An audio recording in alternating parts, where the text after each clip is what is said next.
जरा एक सीन सोचिए। सुबह का वक्त है, आप अपनी खिड़की से बाहर झांकते हैं। सामने वाले घर के दरवाजे पर खड़ा एक शख्स अपने पुराने से ट्रक में सामान रख रहा है। सादी सी पैंट, फीकी सी टी शर्ट, पाँव में आन जूते और चेहरे पर कोई दिखावा नहीं। उसे देखकर कभी भी नहीं लगता कि ये इंसान करोड़पति हो सकता है। आप तो शायद उसे पड़ोस का आम आदमी ही मानेंगे, लेकिन यहीं पर आपकी सोच गलत साबित होती है। ये शख्स है मिलियन नेक्स्ट डोर, यानी वो करोड़पति जो दिखावा नहीं करता, जो चुपचाप अपनी लाइफ जीता है और फिर भी उसकी नेटवर्थ आपको हैरान कर देगी। हम सब की एक कॉमन इमेज है अमीर लोगों की बड़ी गाड़ियां, ब्रांडेड कपड़े, महंगे बंगले और लग्जरी से भरी लाइफ। लेकिन इस किताब द मिलियनेयर नेक्स्ट डोर के लेखक थॉमस जे स्टैनली और विलियम डैंको ने 20 साल की रिसर्च के बाद जो सच्चाई सामने रखी, वो हमारी सोच को पूरी तरह हिला देती है। असली अमीर लोग वो नहीं है जो दिखावे पर जीते हैं, बल्कि वो है जो अपनी कमाई से कम खर्च करते हैं, स्मार्ट इन्वेस्टमेंट करते हैं और धीरे धीरे एक विशाल वेल्थ खड़ी कर लेते हैं। इस किताब में आपको वो राज बताए गए हैं जो अमीर लोग कभी जुबान पर नहीं लाते। ये आपको सिखाती है कि करोड़पति बनने के लिए आपको करोड़ों की इनकम की जरूरत नहीं है, जरूरत है सही मनी माइंडसेट की। लेखक बताते हैं कि ज्यादातर अमीर लोग सादगी से रहते हैं, डिसिप्लिन्ड लाइफ जीते हैं और अपनी फाइनेंशियल प्रायोरिटीज को सही रखते हैं। वो अपने पैसों के पीछे नहीं भागते, बल्कि पैसों को अपने पीछे दौड़ाते हैं। सोचिए, अगर आपको भी करोड़पति बनना है तो क्या आपको महंगी गाड़ी, डिजाइनर कपड़े और दिखावे की लाइफ चाहिए, या फिर आपको चाहिए फाइनेंशियल फ्रीडम? इस किताब का हर पन्ना आपको ये समझने में मदद करता है कि वेल्थ सिर्फ कमाई से नहीं बनती, बल्कि खर्चे कंट्रोल करने और सही जगह इन्वेस्ट करने से बनती है। लेखक बताते हैं कि करोड़पति बनने वाले 2 तरह के लोग होते हैं। पॉ यानी प्रोडिजियस एक्यूमुलेटर ऑफ वेल्थ, जो अपनी इनकम से कहीं ज्यादा बचत करते हैं और वेल्थ क्रिएट करते हैं, और दूसरी तरफ होते हैं युवाओं यानी अंडर एक्यूमुलेटर ऑफ वेल्थ, जो बहुत कमाते हैं लेकिन सब खर्च कर देते हैं।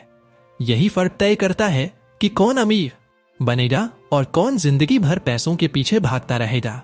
अगर आपको लगता है कि करोड़पति बनने के लिए आपको कोई खास टैलेंट, बड़ा बिजनेस या हाई प्रोफाइल जॉब चाहिए, तो ये किताब आपको गलत साबित कर देगी। असल खेल है माइंडसेट, हैबिट्स और फाइनेंशियल डिसिप्लिन का। इस किताब के जरिए आप जानेंगे कि कैसे आप भी धीरे धीरे बिना किसी शोर शराबे के अपनी वेल्थ बना सकते हैं। ये किताब सिर्फ करोड़पति बनने के बारे में नहीं है, ये किताब फाइनेंशियल फ्रीडम का ब्लूप्रिंट है। ये आपको सिखाती है कि पैसा आपके लिए काम करे, न कि आप पैसे के पीछे भागते रहें। अगर आप भी चाहते हैं कि एक दिन लोग आपको देखकर कहें ये तो बस एक आम इंसान लगता है, लेकिन असल में ये करोड़पति है, तो द मिलियनेयर नेक्स्ट डोर आपकी लाइफ बदल सकती है।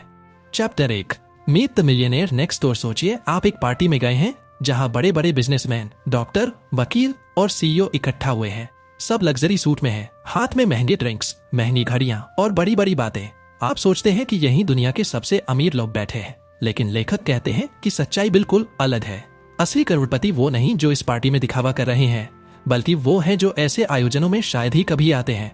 वो लोग साधारण से घरों में रहते हैं, आम गाड़ियां चलाते हैं और चुपचाप अपनी जिंदगी जीते हैं।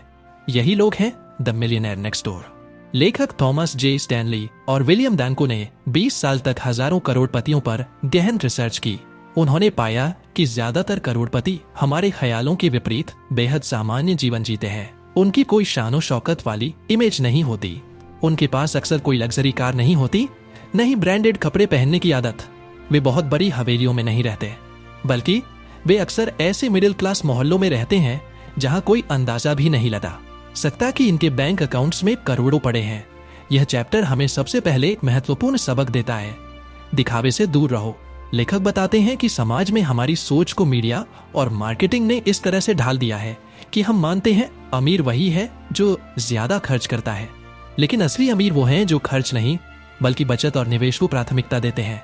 इस चैप्टर में लेखक 2 तरह के लोगों का जिक्र करते हैं। पहला, पॉ, प्रोडिजियस एक्यूमुलेटर ऑफ वेल्थ, यानी वो लोग जो अपनी इनकम की तुलना में बहुत ज्यादा वेल्थ बनाते हैं। ये लोग आमतौर पर अपनी सालाना इनकम के मुकाबले कम से कम 20 गुना नेटवर्थ रखते हैं। उदाहरण के लिए, अगर कोई साल में 3-10 लाख कमाता है तो उसकी नेटवर्थ कम से कम 3-2 करोड़ होगी। दूसरी तरफ होते हैं युवा अंडर एक्यूमुलेटर ऑफ वेल्थ, यानी वो लोग जो बहुत ज्यादा कमाते हैं लेकिन उतना ही खर्च कर देते हैं। उनकी नेटवर्थ बेहद कम होती है। ये लोग अमीर दिखते हैं लेकिन असल में उनकी जेब खाली होती है। ये चैप्टर एक बहुत दिलचस्प उदाहरण देता है। लेखक एक बड़े शहर के 2 पड़ोसियों का जिक्र करते हैं। पहला है मिस्टर वेल्स, जो दिखने में बेहद अमीर लगता है। वो महंगी कार चलाता है, ब्रांडेड सूट पहनता है और हर वीकेंड पार्टी करता है, लेकिन उसकी पूरी कमाई EMI, क्रेडिट कार्ड्स और लाइफस्टाइल खर्च में चली जाती है। दूसरी तरफ है मिस्टर ग्रीन, जो दिखने में बेहद साधारण लगते हैं। पुरानी कार, नॉर्मल कपड़े, कोई दिखावा नहीं। लेकिन मिस्टर ग्रीन के पास लाखों डॉलर की नेटवर्थ है, क्योंकि उन्होंने समझदारी से इन्वेस्ट किया, बजट बनाया और अपनी लाइफ को सादगी से जिया। ये उदाहरण हमें सिखाता है कि असली अमीरी नेटवर्थ से मापी जाती है, ना कि आपकी लाइफस्टाइल से। इस चैप्टर में एक और महत्वपूर्ण पॉइंट बताया गया है। अमीर लोग ज्यादा दिखते नहीं, वो चुपचाप अमीर बनते हैं। लेखक बताते हैं कि 80% करोड़पति पहली पीढ़ी के हैं, यानी उन्होंने ये वेल्थ खुद बनाई है, इसे विरासत में नहीं पाया। उन्होंने शुरुआत की कम आमदनी से और धीरे धीरे वेल्थ बनाई। उन्होंने यह भी पाया कि करोड़पति बनने के लिए जरूरी नहीं कि आपकी इनकम बहुत ज्यादा हो। असली फर्क पैदा करता है आपका फाइनेंशियल बिहेवियर। लेखक के अनुसार ज्यादातर करोड़पति 3 कॉमन हैबिट्स फॉलो करते हैं। पहला, कमाई से कम खर्च करना। दूसरा, बचत को प्राथमिकता देना। और तीसरा, सही जगह निवेश करना। एक और दिलचस्प तथ्य ये है कि करोड़पति बनने वाले लोग अक्सर ज्यादा फाइनेंशियल डिसिप्लिन्ड होते हैं। वे अपने हर खर्च का रिकॉर्ड रखते हैं, बजट बनाते हैं और अनावश्यक खर्च से बचते हैं। वे ब्रांड्स या लग्जरी पर फोकस नहीं करते, बल्कि वैल्यू पर फोकस करते हैं। जब भी उन्हें कोई चीज खरीदनी होती है, वे खुद से पूछते हैं, क्या ये खरीदना मेरी वेल्थ बिल्डिंग में मदद करेगा?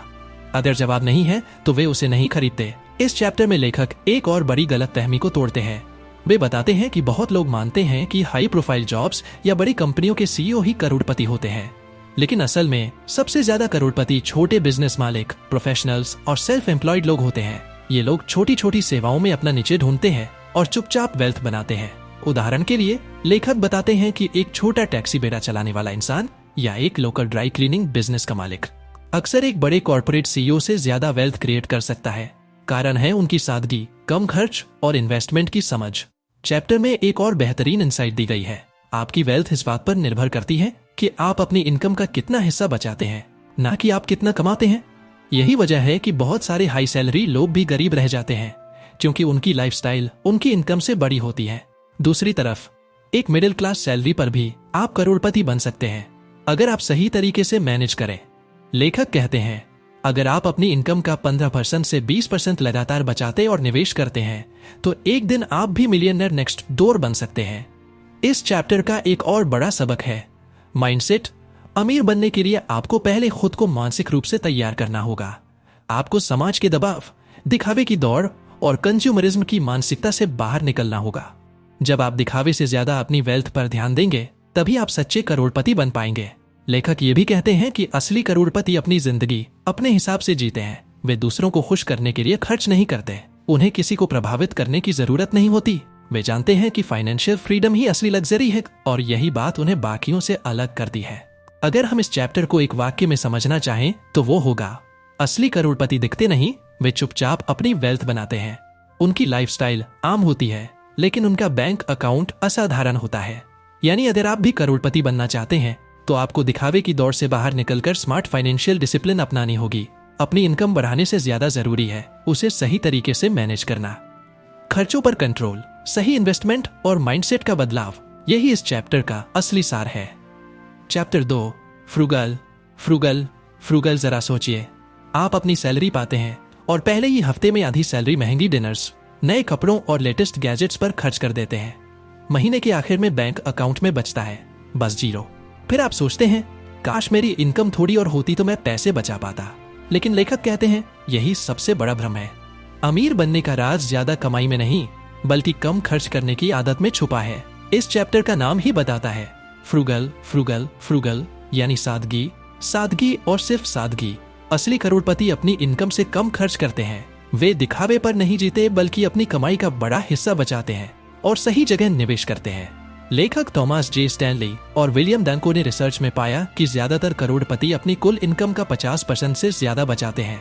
हैरानी की बात यह है कि ये लोग हमारी तरह हफ्ते के आखिर में सोचते नहीं कि पैसे कहाँ गए, क्योंकि उनके पास एक फाइनेंशियल प्लान होता है, उनके पास बजट होता है, सेविंग्स का टारगेट होता है और इन्वेस्टमेंट का एक रोड मैप होता है। वे समझते हैं कि पैसा जितना कमाते हैं उससे अमीर नहीं बनते, बल्कि जितना बचाते और निवेश करते हैं उससे बनते हैं। इस चैप्टर में लेखक एक दिलचस्प शब्द इस्तेमाल करते हैं, फाइनेंशियल ऑफेंस और फाइनेंशियल डिफेंस। बहुत से लोग अपनी पूरी ऊर्जा फाइनेंशियल ऑफेंस यानी पैसा कमाने पर लगा देते हैं, लेकिन असली करोड़पति फाइनेंशियल डिफेंस यानी खर्चों को कंट्रोल करने में माहिर होते हैं। वे जानते हैं कि जितना ज्यादा आप कमाएंगे उतनी ही ज्यादा जिम्मेदारी है कि आप खर्च को मैनेज करें। अगर आप ज्यादा कमाते हैं लेकिन सब खर्च कर देते हैं तो आप हमेशा रेस के पीछे ही रहेंगे। दूसरी तरफ अमीर लोग हमेशा एक फॉर्मूला अपनाते हैं, कमाई, खर्च, बचत, निवेश। उनकी जिंदगी का पहला नियम है, पहले खुद को पे करो, यानी सैलरी आते ही वे पहले अपनी बचत और निवेश को अलॉट करते हैं, फिर बाकी से खर्च की प्लानिंग करते हैं। यही आदत उन्हें बाकी लोगों से अलग करती है। इस चैप्टर में एक बेहद रोचक उदाहरण है मिस्टर एलन का। वह एक self employed taxi fleet owner है। उनकी सालाना इनकम सिर्फ 35 लाख है, लेकिन उनकी नेटवर्थ 9-10 करोड़ से ज्यादा है। कैसे? क्योंकि वे हमेशा अपनी इनकम का 60% सेव करते हैं और रियल एस्टेट व इंडेक्स फंड्स में निवेश करते हैं। इसके उलट एक हाई प्रोफाइल डॉक्टर है डॉक्टर स्मिथ। उनकी इनकम सालाना तो है, लेकिन उनकी नेटवर्थ मुश्किल से 30-50 लाख है। कारण लग्जरी लाइफस्टाइल, हर महीने महंगे डिनर्स, नई कारें, ब्रांडेड कपड़े और भारी एमई। यह उदाहरण दिखाता है कि कमाई से ज्यादा मायने रखती है आपकी सेविंग्स हैबिट। लेखक ने रिसर्च में पाया कि ज्यादातर करोड़पतियों की 3 कॉमन आदतें होती हैं। पहली, वे हर खर्च पर सवाल करते हैं, क्या मुझे सच में ये चाहिए? दूसरी, वे बजट बनाते हैं और उस पर चलते हैं। तीसरी, वे इंपल्सिव खरीदारी से बचते हैं। असली करोड़पति हर खर्च को एक इन्वेस्टमेंट की नजर से देखते हैं। जब भी उन्हें कोई महंगी चीज खरीदनी होती है, वे खुद से पूछते हैं, क्या ये मेरी नेटवर्थ बढ़ाएगी? अगर नहीं, तो वे उसे नहीं खरीदते। इस चैप्टर में एक और दिलचस्प बात बताई गई है, कंजूसी और सादगी में अंतर। अमीर लोग सादगी से जीते हैं, लेकिन इसका मतलब यह नहीं कि वे लाइफ का आनंद नहीं लेते। वे पैसा खर्च करते हैं, लेकिन अपनी प्राथमिकताओं पर। वे उन चीजों पर खर्च करते हैं जो उन्हें वैल्यू देती हैं, न कि सिर्फ दूसरों को दिखाने के लिए। उदाहरण के तौर पर, करोड़पति अक्सर ट्रेंड्स और ब्रांड्स के पीछे नहीं भागते। वे महंगी कार EMI पर नहीं लेते, बल्कि कैश में एक विश्वसनीय लंबे समय तक चलने वाली गाड़ी खरीदते हैं। यह चैप्टर हमें एक और अहम सबक देता है, कंपाउंडिंग का जादू। जब आप सादगी से रहते हैं, खर्चों को कंट्रोल करते हैं और अपनी इनकम का बड़ा हिस्सा निवेश करते हैं, तो पैसा समय के साथ खुद ब खुद बढ़ने लगता है। उदाहरण के लिए, अगर आप हर महीने सिर्फ कबीस किसी अच्छे इंडेक्स फंड में लगाते हैं, तो 25-30 साल में आप करोड़ों की नेटवर्थ बना सकते हैं। यानी सादगी सिर्फ खर्चों को रोकने का नाम नहीं, सबसे बड़ी स्ट्रेटेजी है।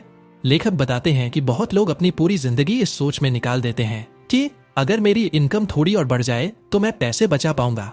लेकिन असल में अगर आप अपनी हैबिट्स नहीं बदलते, तो इनकम चाहे दोगुनी हो जाए, बचत फिर भी नहीं होगी। अमीर बनने के लिए आपको खर्च की आदतें बदलनी होंगी, इनकम नहीं। यह चैप्टर एक गहरा मनोवैज्ञानिक पहलू भी दिखाता है। बहुत से लोग दूसरों को प्रभावित करने के लिए दिखावे पर खर्च करते हैं। वे मानते हैं कि लग्जरी चीजें उन्हें अमीर दिखाती हैं, लेकिन लेखक कहते हैं, दिखावा करने से आप कभी अमीर नहीं बन सकते। असली अमीरी तब है जब आप दूसरों के लिए नहीं, खुद के लिए पैसा मैनेज करते हैं। इस चैप्टर में करोड़पतियों का एक कॉमन माइंडसेट सामने आता है। वे कभी पैसे के पीछे नहीं भागते, बल्कि पैसा उनके पीछे भागता है। कैसे?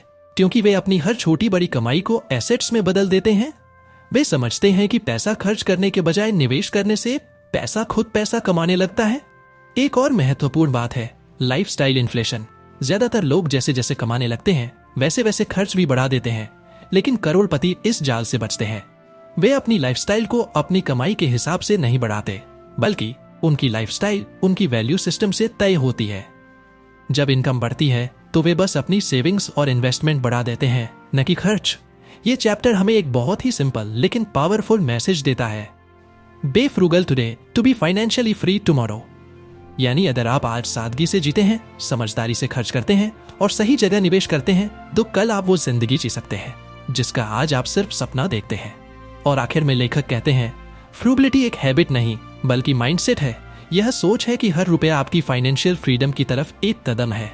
जब आप हर फैसले में ये सोचने लगते हैं कि क्या ये खर्च मुझे अमीर बनाएगा या गरीब, तभी आप असली करोड़पति बनने की राह पर होते हैं।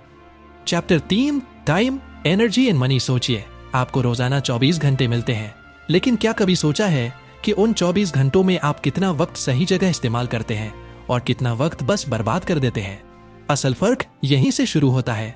करोड़पति बनने का खेल सिर्फ पैसा कमाने का नहीं है, बल्कि समय ऊर्जा और पैसा, इन तीनों का सही इस्तेमाल करना है। यही इस चैप्टर का सबसे बड़ा सबक है। लेखक थॉमस जे स्टैनली और विलियम डंको बताते हैं कि असली करोड़पति अपनी जिंदगी को 3 हिस्सों में बांटते हैं। वे समय को मैनेज करते हैं, ऊर्जा को सही दिशा में लगाते हैं और पैसे को अपने लिए काम करवाते हैं। जब ये तीनों चीजें संतुलन में होती हैं, तभी वेल्थ क्रिएशन संभव होती है।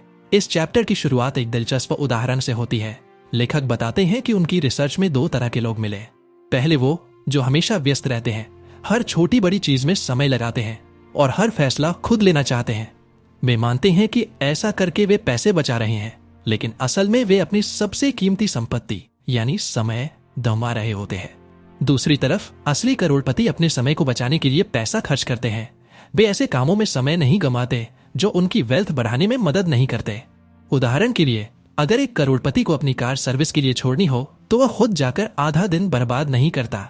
वह सर्विस एजेंट को हायर करता है, थोड़ा पैसा खर्च करता है, लेकिन अपना समय बचाता है और उस समय का इस्तेमाल वेल्थ क्रिएशन में करता है। यहाँ से एक बड़ा सबक मिलता है, समय पैसे से भी ज्यादा कीमती है। बहुत लोग सोचते हैं कि ज्यादा काम करके, ज्यादा ओवरटाइम लगाकर या ज्यादा प्रोजेक्ट्स लेकर अमीर बना जा सकता है। लेकिन अमीर लोग समझते हैं कि अगर समय सही जगह इस्तेमाल नहीं हुआ तो चाहे जितना कमाओ, बैंक बैलेंस नहीं बढ़ेगा। अमीर लोग अपनी जिंदगी का हर मिनट प्लान करते हैं। वे हफ्तों, महीनों, यहाँ तक कि सालों का भी फाइनेंशियल रोड मैप बनाते हैं। उनकी डायरी में हर घंटे की एक प्रायोरिटी होती है। वे अपनी ऊर्जा बेवजह की चीजों में खर्च नहीं करते। उदाहरण के लिए, जहां आम लोग रोजाना टीवी, सोशल मीडिया और गपशप में घंटे बर्बाद करते हैं, वहीं करोड़पति इस समय का इस्तेमाल नई स्किल्स सीखने, मार्केट रिसर्च करने और इन्वेस्टमेंट स्ट्रैटेजी बनाने में करते हैं। इस चैप्टर में लेखक एक दिलचस्प टर्म पेश करते हैं, अपॉर्चुनिटी कॉस्ट, यानी हर वह काम जो आप करते हैं उसका एक वैकल्पिक मूल्य होता है। अगर आप 4 घंटे टीवी देख रहे हैं तो इसका मतलब है कि आपने उन 4 घंटों में सीखने, कमाने या निवेश की योजना बनाने का मौका गंवा दिया।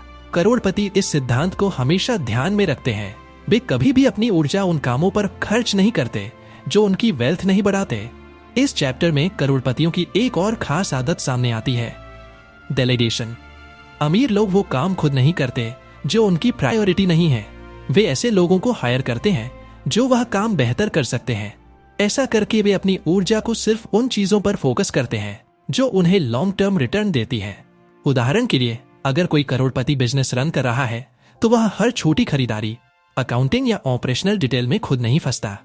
वह एक टीम हायर करता है और अपनी ऊर्जा को बिजनेस ग्रोथ और इन्वेस्टमेंट डिसीजन पर लगाता है।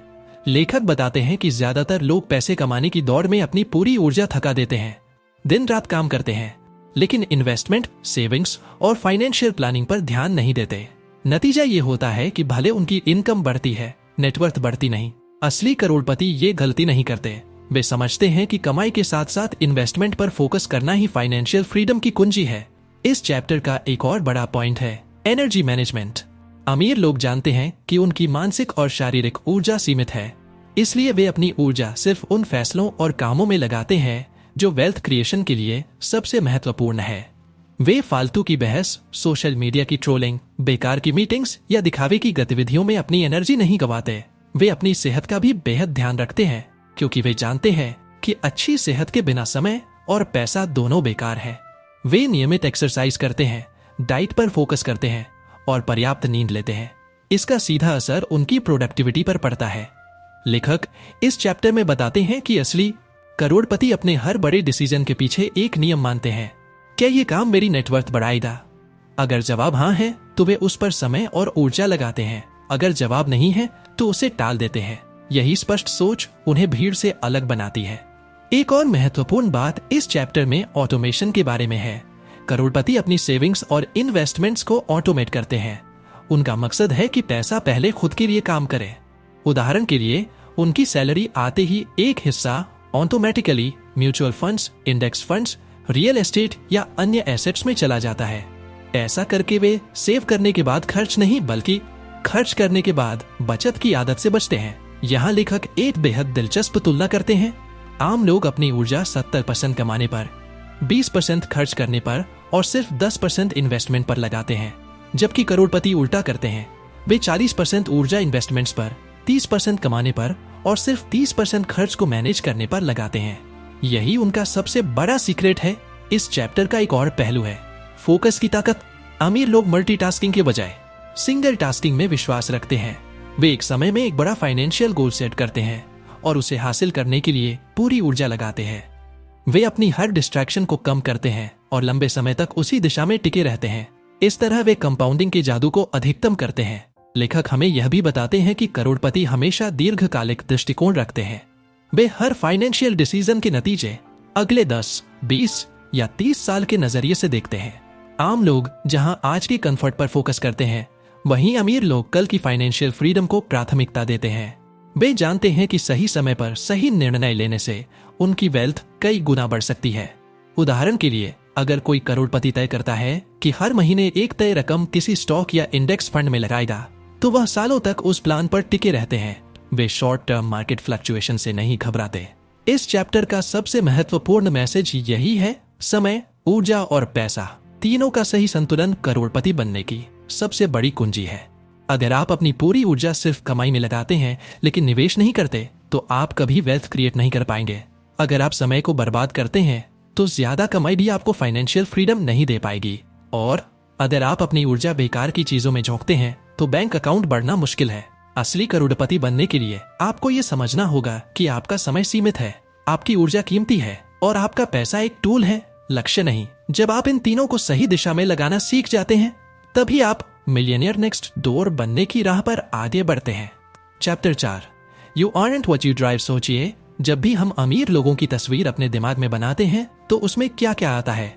चमचमाती Lamborghini, shiny Mercedes, leather seats वाली BMW। क्योंकि हम में से ज्यादातर लोग मानते हैं कि जितनी महंगी गाड़ी उतना अमीर इंसान। लेकिन इस चैप्टर में लेखक थॉमस जे स्टैनली और विलियम डंको इस मिथक को पूरी तरह तोड़ देते हैं। उनका कहना है, आप जो ड्राइव करते हैं वो आपकी असली वेल्थ को परिभाषित नहीं करता। असली करोड़पति अक्सर वो होते हैं जो महंगी लग्जरी कारों से दूर रहते हैं और अपने पैसों का इस्तेमाल समझदारी से करते हैं।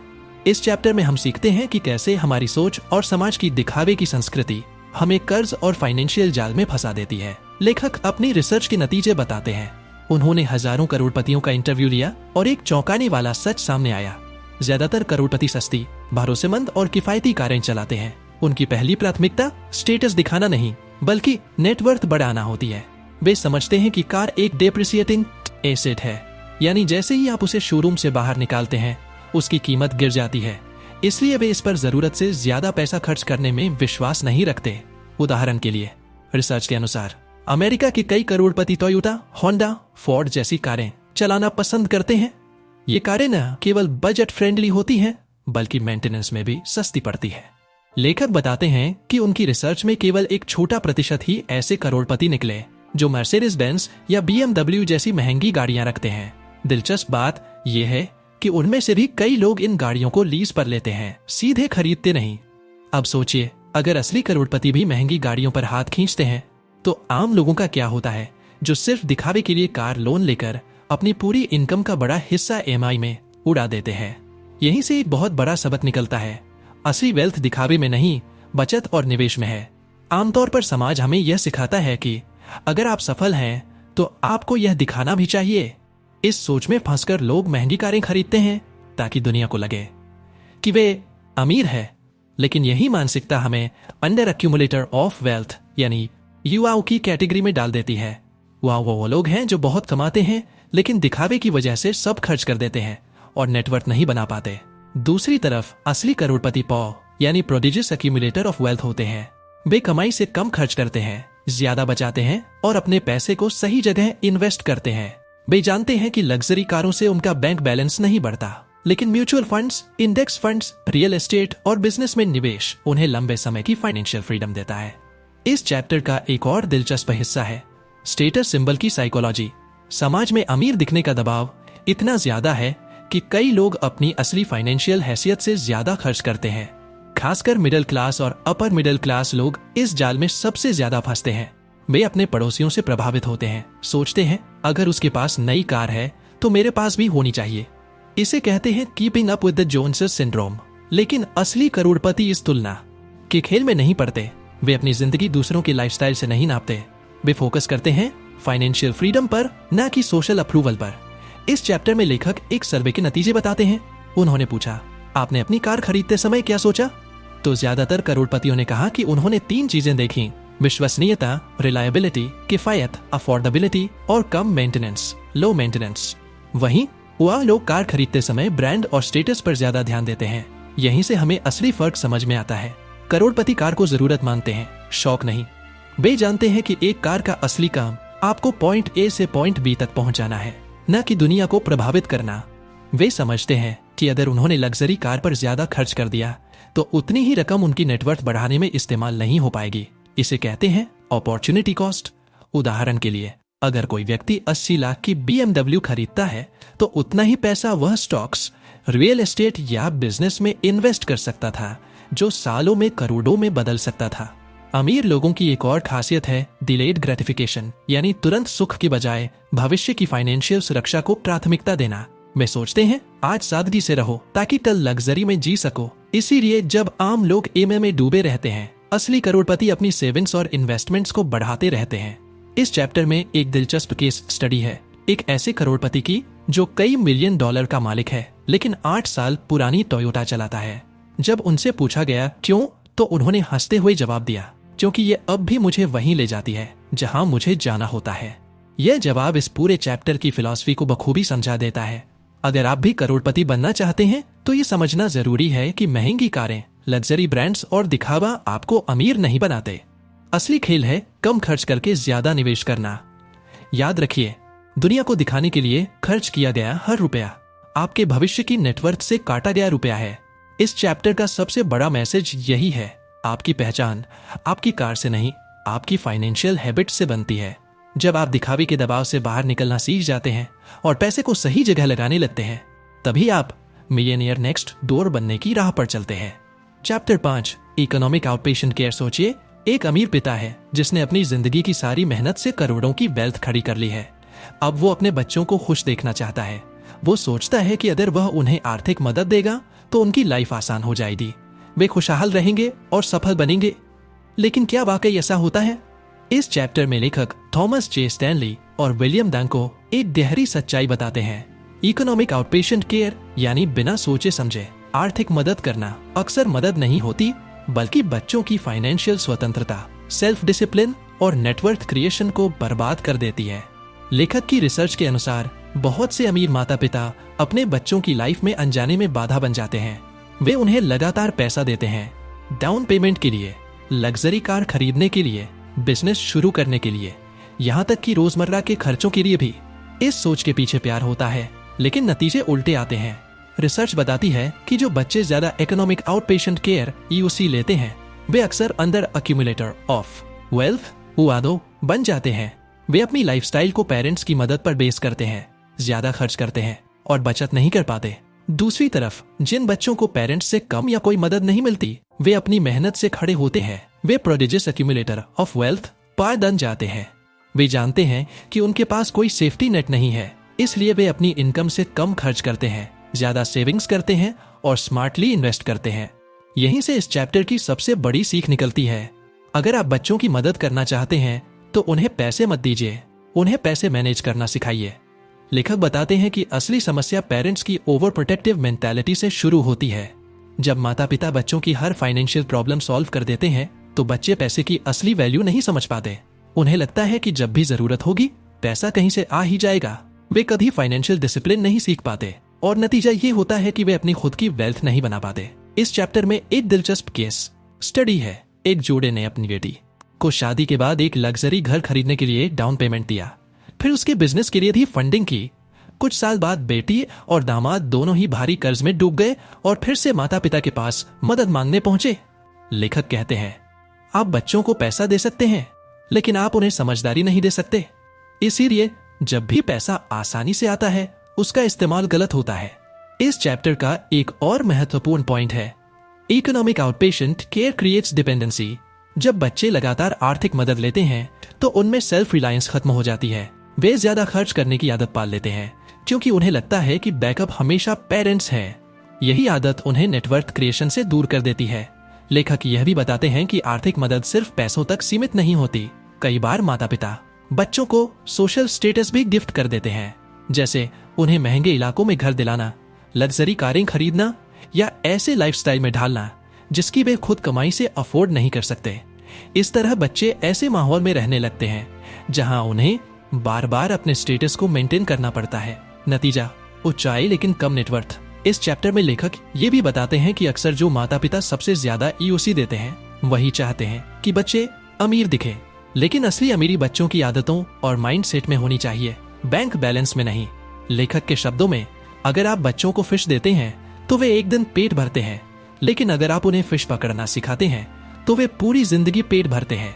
इसी फिलॉसफी को समझना बेहद जरूरी है। ईओसी का एक और साइड इफेक्ट है सिबलिंग इनइक्वालिटी। जब माता पिता किसी एक बच्चे को ज्यादा मदद देते हैं और दूसरे को कम, तो परिवार में ईर्ष्या और तनाव पैदा होता है। अक्सर जो बच्चे ज्यादा मदद पाते हैं वे भी अंत में फाइनेंशियल स्ट्रगल करते हैं, जबकि कम मदद पाने वाले ज्यादा फाइनेंशियल इंडिपेंडेंट बन जाते हैं। इस चैप्टर का एक और दिलचस्प एंगल है पेरेंटल गिल्ट। कई अमीर माता पिता अपने बच्चों के लिए ज्यादा उपलब्ध न होने या ज्यादा काम करने की वजह से गिल्टी महसूस करते हैं। इस गिल्ट को कम करने के लिए वे बच्चों पर पैसे की बारिश कर देते हैं, लेकिन वे नहीं समझते कि ये प्यार का एक्सप्रेशन नहीं बल्कि बच्चों की फाइनेंशियल लाइफ के लिए एक जाल बन जाता है। लेखक बताते हैं कि असली करोड़पति पेरेंट्स अपने बच्चों को कठिनाइयों से लड़ना सिखाते हैं। वे उन्हें कम उम्र से बजट बनाना, सेविंग करना, इन्वेस्टमेंट प्लानिंग और फाइनेंशियल इंडिपेंडेंस के महत्व को समझाते हैं। वे बच्चों को आसान पैसा नहीं देते बल्कि उन्हें खुद मेहनत करने के लिए प्रेरित करते हैं। इस चैप्टर का सबसे बड़ा सबक यह है, फाइनेंशियल हेल्प कभी भी आदत नहीं बननी चाहिए, वरना यह वेल्थ डिस्ट्रॉयर साबित होती है। अगर आप बच्चों की मदद करना चाहते हैं तो उन्हें नॉलेज, फाइनेंशियल डिसिप्लिन और डिसीजन मेकिंग पावर दीजिए। उन्हें यह एहसास कराइए कि पैसा कमाना आसान नहीं है और उसका सही इस्तेमाल उससे भी ज्यादा मुश्किल है। लेखक हमें एक और सच्चाई से रूबरू कराते हैं, जिन बच्चों को कम ईओसी मिलता है वे लाइफ में ज्यादा खुश और संतुष्ट होते हैं। क्यों? क्योंकि उन्होंने अपनी मेहनत से वेल्थ बनाई होती है, अपनी लाइफस्टाइल खुद क्रिएट की होती है और उनमें एक अलग लेवल का सेल्फ रिस्पेक्ट होता है। वहीं जिन बच्चों को लगातार ईओसी मिलता है वे अक्सर फाइनेंशियल स्ट्रेस में जीते हैं क्योंकि उनकी लाइफस्टाइल उनकी कमाई से बड़ी होती है। इस चैप्टर का संदेश बहुत साफ है, wealth is built not given. अगर आप अपने बच्चों को अमीर बनाना चाहते हैं तो उन्हें पैसे का सही मूल्य सिखाइए। उन्हें पैसे का सही मूल्य सिखाइए। उन्हें सिखाइए कि वेल्थ क्रिएट कैसे होती है, कैसे सेविंग्स को इन्वेस्टमेंट में बदला जाता है और कैसे लाइफस्टाइल कंट्रोल करके फाइनेंशियल फ्रीडम हासिल की जाती है। यह चैप्टर हमें सिखाता है कि इकोनॉमिक आउटपेशेंट केयर एक साइलेंट वेल्थ किलर है। यह बच्चों को सिक्योरिटी नहीं बल्कि फाइनेंशियल डिपेंडेंसी का तोहफा देता है। अगर आप चाहते हैं कि आपके बच्चे मिलियनर नेक्स्ट डोर बने तो उन्हें अपनी मेहनत, अपनी सेविंग्स और अपनी समझ से अपनी वेल्थ बनाना सीखना होगा। Chapter 6 affirmative action, family style. सोचिए, आप एक अमीर परिवार में पैदा हुए हैं। आपके माता पिता ने सालों की मेहनत से करोड़ों की वेल्थ बनाई है। आपको लगता है कि इस बैकग्राउंड की वजह से आपकी जिंदगी दूसरों से आसान होगी, लेकिन इस चैप्टर में लेखक थॉमस जे स्टैनली और विलियम डंग को एक चौंकाने वाली सच्चाई सामने रखते हैं। परिवार की तरफ से मिलने वाला सपोर्ट अगर सही तरह से न दिया जाए तो ये बच्चों की सफलता के बजाय उनके फेल होने की सबसे बड़ी वजह बन सकता है। इस चैप्टर में हम सीखते हैं कि कैसे पेरेंट्स की अत्यधिक मदद और फेवरेटिज्म बच्चों की मेहनत, महत्वाकांक्षा और आत्मनिर्भरता को खत्म कर देती है। लेखक बताते हैं कि अमीर परिवारों में अक्सर फैमिली स्टाइल अफर्मेटिव एक्शन देखने को मिलता है। इसका मतलब है कि माता पिता बच्चों के करियर, बिजनेस, लाइफस्टाइल और यहाँ तक कि उनके सोशल स्टेटस तक में दखल देते हैं। वे सोचते हैं कि आर्थिक, सामाजिक और नेटवर्किंग सपोर्ट देकर बच्चों को लाइफ में आगे बढ़ा रहे हैं, लेकिन रिसर्च कहती है कि ये मदद अक्सर बच्चों के फाइनेंशियल डिसिप्लिन को कमजोर करती है और उन्हें under accumulator of wealth URBU बना देती है। इस चैप्टर में लेखक एक दिलचस्प उदाहरण देते हैं। एक पिता ने अपनी बेटी को एक बड़ी कंपनी में टॉप पोजीशन दिलाने के लिए अपने कॉन्टैक्ट्स का इस्तेमाल किया। बेटी को महंगी कार, लग्जरी घर, हाई क्लास नेटवर्किंग, सब कुछ आसानी से मिल गया, लेकिन कुछ सालों बाद वही बेटी बुरी तरह कर्ज में डूब गई। क्यों? क्योंकि उसने कभी फाइनेंशियल इंडिपेंडेंस और डिसिप्लिन नहीं सीखी। वह सोचती रही कि उसके पास हमेशा बैकअप है। यही सोच बच्चों को मेहनत और समझदारी से दूर ले जाती है। लेखक बताते हैं कि जिन बच्चों को पेरेंट्स से लगातार सपोर्ट मिलता है उनमें अक्सर दो बड़ी कमजोरियां आ जाती हैं। पहला, ओवर डिपेंडेंस और दूसरा, एंटाइटलमेंट सिंड्रोम। उन्हें लगता है कि उनकी सफलता का हक उन्हें जन्म से मिला है। वे अपनी स्किल्स, मेहनत और डिसिप्लिन को इग्नोर करते हैं। क्योंकि वे मानते हैं कि पैसा तो पेरेंट्स या परिवार से आ ही जाएगा। यही आदत उन्हें लंबे समय में फाइनेंशियल स्ट्रगल में डाल देती है। इस चैप्टर में पेरेंट्स के माइंडसेट की भी चर्चा की गई है। अमीर माता पिता अक्सर चाहते हैं कि उनके बच्चे उसी स्टेटस में रहें जहां वे खुद हैं। वे सोचते हैं कि महंगे school, top universities, luxury society और हाई प्रोफाइल जॉब्स बच्चों की जिंदगी आसान बना देंगे। लेकिन हकीकत यह है कि ये सब सुविधाएं बच्चों की लाइफस्टाइल इन्फ्लेशन को बढ़ा देती हैं। बच्चे उस स्टेटस को मेंटेन करने के चक्कर में जरूरत से ज्यादा खर्च करने लगते हैं और उनकी नेटवर्थ कभी नहीं बढ़ती। लेखक इस चैप्टर में बताते हैं कि प्रोडिजियस एक्यूमुलेटर ऑफ वेल्थ बनने वाले बच्चे आमतौर पर वो होते हैं जिन्हें पेरेंट्स अत्यधिक सपोर्ट नहीं देते। उन्हें खुद मेहनत करनी पड़ती है, अपनी लाइफस्टाइल कंट्रोल करनी पड़ती है और धीरे धीरे अपनी वेल्थ बनानी पड़ती है। वहीं जिन बच्चों को लगातार परिवार की तरफ से सपोर्ट मिलता है वे ज्यादातर उबाऊ बन जाते हैं, क्योंकि वे अर्न लेस स्पेंड मोर के जाल में फंस जाते हैं। इस चैप्टर का एक बड़ा पॉइंट है सिबलिंग इनइक्वालिटी। जब माता पिता किसी एक बच्चे को ज्यादा सपोर्ट करते हैं और बाकी बच्चों को नहीं, तो परिवार में तनाव, ईर्ष्या और असंतुलन पैदा होता है। दिलचस्प बात यह है कि ज्यादातर समय जिन्हें ज्यादा सपोर्ट मिलता है वे फाइनेंशियली स्ट्रगल करते हैं, जबकि जिन्हें कम सपोर्ट मिलता है वे ज्यादा फाइनेंशियली इंडिपेंडेंट बन जाते हैं। इस रिसर्च का सबसे बड़ा खुलासा यह है कि parental favouritism is a silent wealth destroyer. लेखक इस चैप्टर में वर्क एथिक पर भी जोर देते हैं। वे बताते हैं कि परिवार की अत्यधिक मदद बच्चों की मेहनत करने की क्षमता को कमजोर कर देती है। जो बच्चे खुद अपनी राह बनाते हैं वे पैसों का असली मूल्य समझते हैं। वे जानते हैं कि वेल्थ कमाना मुश्किल है, इसलिए वे खर्च में संयम बरतते हैं। वहीं जिन्हें सब कुछ तैयार प्लेट में परोस दिया जाता है वे पैसों का सम्मान नहीं करते और अक्सर अपनी कमाई से ज्यादा खर्च कर बैठते हैं। इस चैप्टर में एक केस स्टडी है एक युवा बेटे की, जिसे उसके पिता ने बार बार आर्थिक मदद की, बिजनेस शुरू करवाया, नेटवर्क दिलवाए, लेकिन हर बार बिजनेस फेल हुआ। आखिरकार पिता ने मदद बंद कर दी। मजबूरी में बेटे ने छोटा बिजनेस शुरू किया, मेहनत की, खर्चे कंट्रोल किए और आखिरकार वह खुद करोड़पति बना। इस उदाहरण से लेखक साबित करते हैं कि सेल्फ रिलायंस ही असली वेल्थ क्रिएशन का सीक्रेट है। इस चैप्टर में एक दिलचस्प टर्म आता है इकोनॉमिक सक्सेस ट्रैप। इसका मतलब है कि जब पेरेंट्स की सफलता बच्चों पर डाउनवर्ड प्रेशर बनाती है, यानी बच्चों को लगता है कि उन्हें पेरेंट्स के स्टेटस से मैच करना है। इस प्रेशर की वजह से वे महंगी गाड़ियां, लग्जरी घर और ब्रांडेड लाइफस्टाइल अपनाते हैं। भले ही उनकी कमाई इतनी ना हो, वे अपने लाइफस्टाइल को अपनी इनकम से नहीं बल्कि पेरेंट्स की मदद और लोन से फंड करते हैं। इससे वे कर्ज और फाइनेंशियल डिपेंडेंसी के जाल में फंस जाते हैं। लेखक सुझाव देते हैं कि अगर पेरेंट्स बच्चों की फाइनेंशियल सफलता चाहते हैं तो उन्हें पैसे देने से ज्यादा फाइनेंशियल एजुकेशन देनी चाहिए। बच्चों को बचपन से बजटिंग, सेविंग, इन्वेस्टमेंट और डिसिप्लिन सिखाना चाहिए। उन्हें यह समझाना चाहिए कि नेटवर्थ दिखावे से नहीं, हैबिट से बनती है। अगर आप चाहते हैं कि आपके बच्चे मिलियनियर नेक्स्ट डोर बने तो उन्हें सेल्फ मेड माइंडसेट अपनाना होगा। उन्हें यह एहसास कराना होगा कि अमीरी पेरेंट्स की वेल्थ से नहीं आती बल्कि फाइनेंशियल इंडिपेंडेंस और स्मार्ट मनी मैनेजमेंट से आती है। इस चैप्टर का सबसे बड़ा सबक यही है, फैमिली सपोर्ट तब तक मददगार है जब तक वह आत्मनिर्भरता को बढ़ाता है, लेकिन अगर वह डिपेंडेंसी पैदा करता है तो यह वेल्थ को धीरे धीरे खत्म कर देता है। अमीर पेरेंट्स के लिए सबसे बड़ी चुनौती यह है कि वे अपने बच्चों को रिच दिखने की बजाय रिच बनने की ट्रेनिंग दें। उन्हें यह समझाना होगा कि लग्जरी गाड़ियों, ब्रांडेड कपड़ों और हाई स्टेटस लाइफस्टाइल से नहीं बल्कि डिसिप्लिन, सेविंग्स, इन्वेस्टमेंट्स और सही फैसलों से असली अमीरी आती है। इस चैप्टर का निचोड़ यह है कि अगर पेरेंट्स बच्चों की मदद सही दिशा में करें तो परिवार की अगली पीढ़ियां भी पौ बन सकती हैं, लेकिन अगर मदद सिर्फ दिखावे और स्टेटस में सीमित रह जाए तो अगली पीढ़ी उआ बनकर रह जाएगी। चैप्टर 7 फाइंड योर नीच। सोचिए, एक ही शहर में दो लोग रहते हैं, दोनों की डिग्रियां एक जैसी हैं, मेहनत भी लगभग बराबर है। एक व्यक्ति सालाना लाखों कमाता है लेकिन हमेशा पैसों की तंगी में रहता है, जबकि दूसरा अपेक्षाकृत कम कमाता है लेकिन सालों में करोड़ों की नेटवर्थ बना लेता है। फर्क कहाँ है? जवाब है नीचे, यानी वह खास क्षेत्र या स्पेशलाइजेशन जिसे आप चुनते हैं। यही इस चैप्टर का मुख्य संदेश है।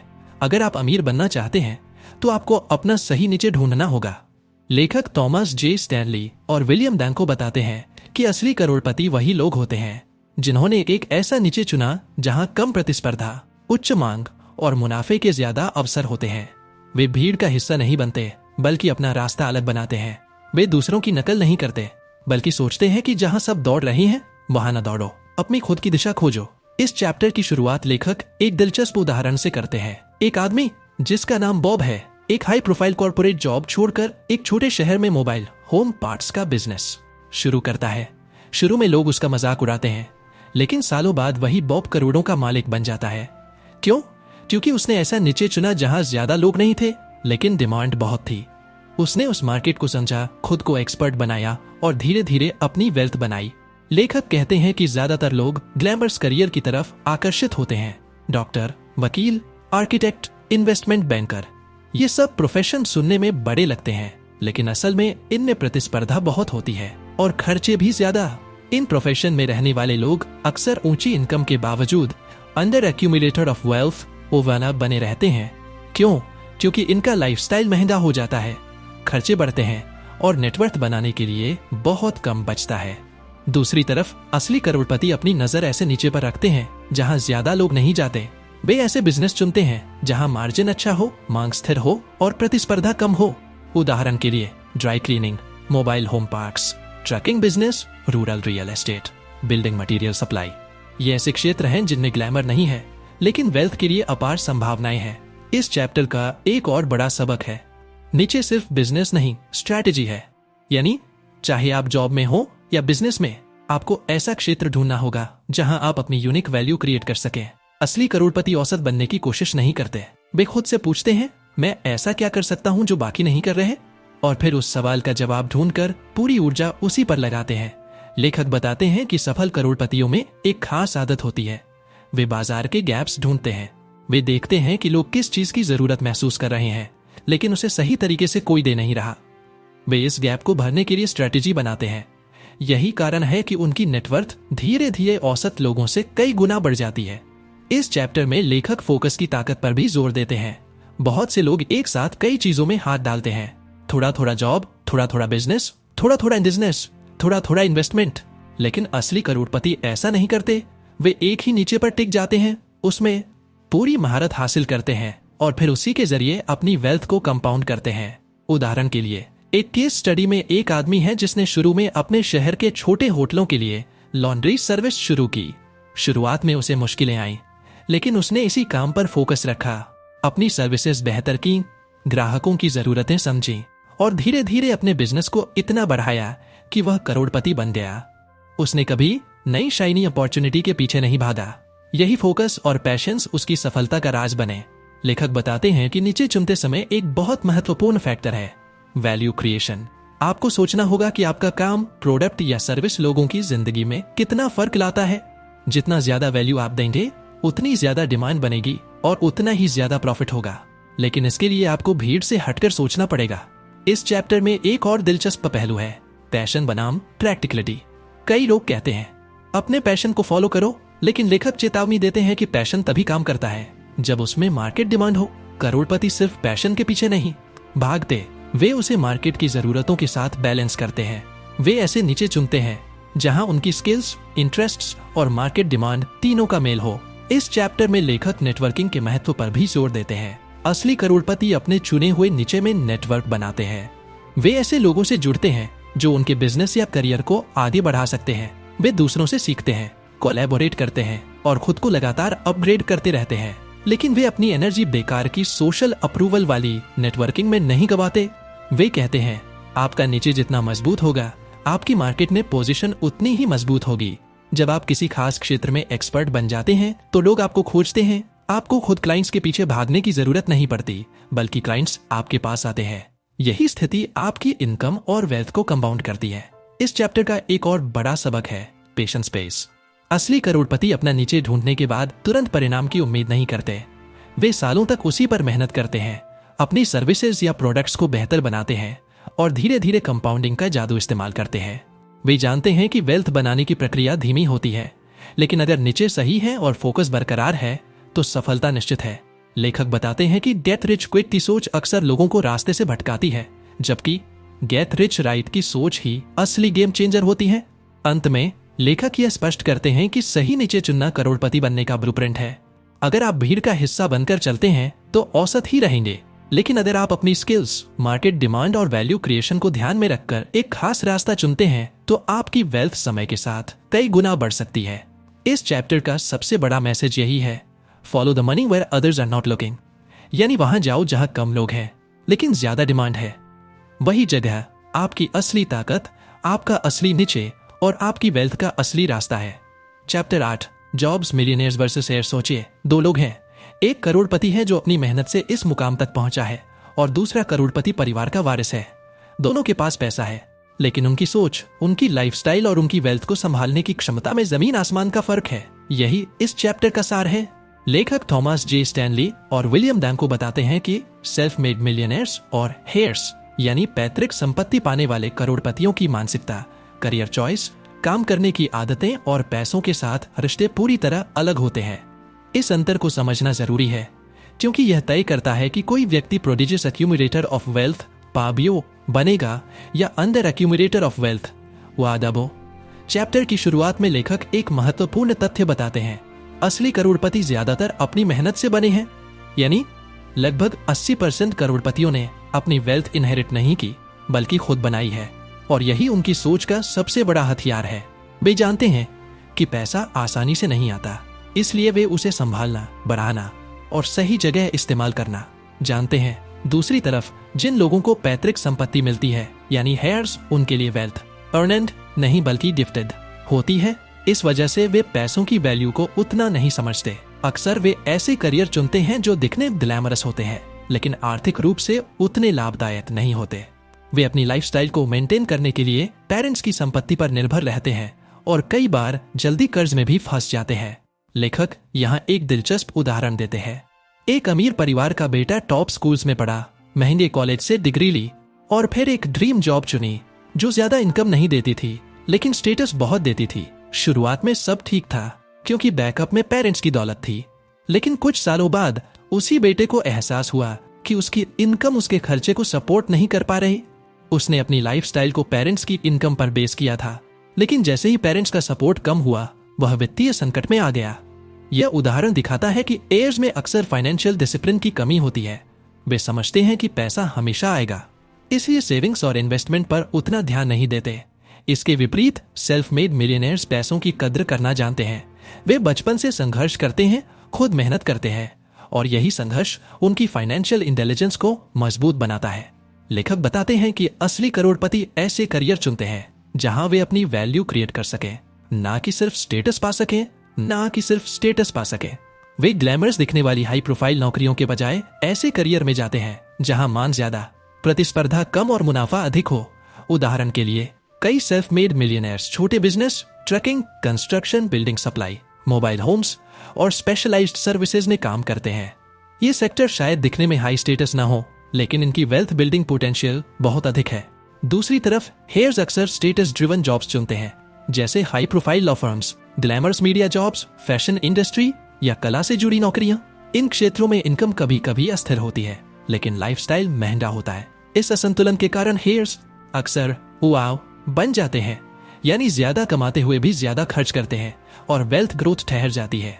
इस चैप्टर में लेखक एक महत्वपूर्ण बात पर जोर देते हैं, independence matters. Self made millionaires अपने करियर और लाइफस्टाइल में पूरी स्वतंत्रता पसंद करते हैं। वे किसी के सपोर्ट पर निर्भर नहीं रहते। वे अपनी राह खुद बनाते हैं, अपने फैसले खुद लेते हैं और अपनी असफलताओं से सीखते हैं। यही उन्हें रिस्क लेने और अपने पैसे को स्मार्टली इन्वेस्ट करने की क्षमता देता है। इसके विपरीत हेयर्स अक्सर डिपेंडेंस ट्रैप में फंस जाते हैं। पेरेंट्स की संपत्ति उन पर सुरक्षा जाल की तरह रहती है जिसकी वजह से वे बड़े रिस्क नहीं लेते। वे सोचते हैं कि अगर कुछ गलत हुआ तो परिवार है ही, लेकिन यही सोच उनके अंदर की फाइनेंशियल रेसिलियंस को खत्म कर देती है। लेखक इस चैप्टर में एक और दिलचस्प तुलना करते हैं, career satisfaction. Self made millionaires अपने करियर में संतुष्ट रहते हैं क्योंकि उन्होंने वही चुना जो उनके लिए सही था, जहां वे वैल्यू क्रिएट कर सकते थे। वे अपना समय, ऊर्जा और पैसा उसी काम में लगाते हैं जिससे वेल्थ ग्रोथ हो। दूसरी तरफ हेयर्स अक्सर अपने करियर से असंतुष्ट रहते हैं। वे कई बार पेरेंट्स के दबाव में करियर चुनते हैं या फिर सिर्फ इसीलिए ग्लैमरस इंडस्ट्री में जाते हैं ताकि फिट इन कर सके। इस चैप्टर में लेखक यह भी बताते हैं कि सेल्फ मेड मिलियनेयर्स नेटवर्किंग का इस्तेमाल बहुत स्ट्रैटेजिक तरीके से करते हैं। वे ऐसे लोगों से जुड़ते हैं जो उनके बिजनेस और वेल्थ ग्रोथ में योगदान दे सकते हैं। वे बेकार की सोशल अप्रूवल के पीछे नहीं भागते।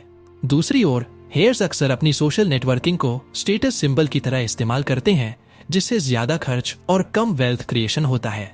एक और बड़ा सबक इस चैप्टर से यह मिलता है कि पैसा तभी लंबे समय तक टिकता है जब उसकी वैल्यू समझी जाए। सेल्फ मेड मिलियनेयर्स अपनी हर कमाई का महत्व समझते हैं। वे फ्रूगल होते हैं, सोच समझकर खर्च करते हैं और इन्वेस्टमेंट को प्राथमिकता देते हैं। एयर्स इसके विपरीत अक्सर स्पेंड फर्स्ट सेव लेटर की मानसिकता रखते हैं। यही कारण है कि कई अमीर परिवारों की संपत्ति तीसरी पीढ़ी तक आते आते लगभग खत्म हो जाती है। लेखक इस पूरी चर्चा को एक लाइन में समेटते हैं, money that is earned teaches discipline, money that is given breeds dependence. यानी जो पैसा आप कमाते हैं वह आपको समझदार बनाता है, लेकिन जो पैसा आपको आसानी से मिलता है वह अक्सर आपकी क्षमता को कमजोर कर देता है। इस चैप्टर का सबसे बड़ा मैसेज यही है कि करोड़पति बनने का असली राज इनकम या इनहेरिटेंस में नहीं बल्कि माइंडसेट और हैबिट्स में छिपा है।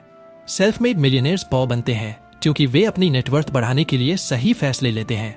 वे स्मार्टली इन्वेस्ट करते हैं, अपनी लाइफस्टाइल कंट्रोल करते हैं और फोकस्ड रहते हैं। हेयर्स अगर सही फाइनेंशियल एजुकेशन ना मिले तो अक्सर युवा बन जाते हैं और अपनी वेल्थ को धीरे धीरे खो देते।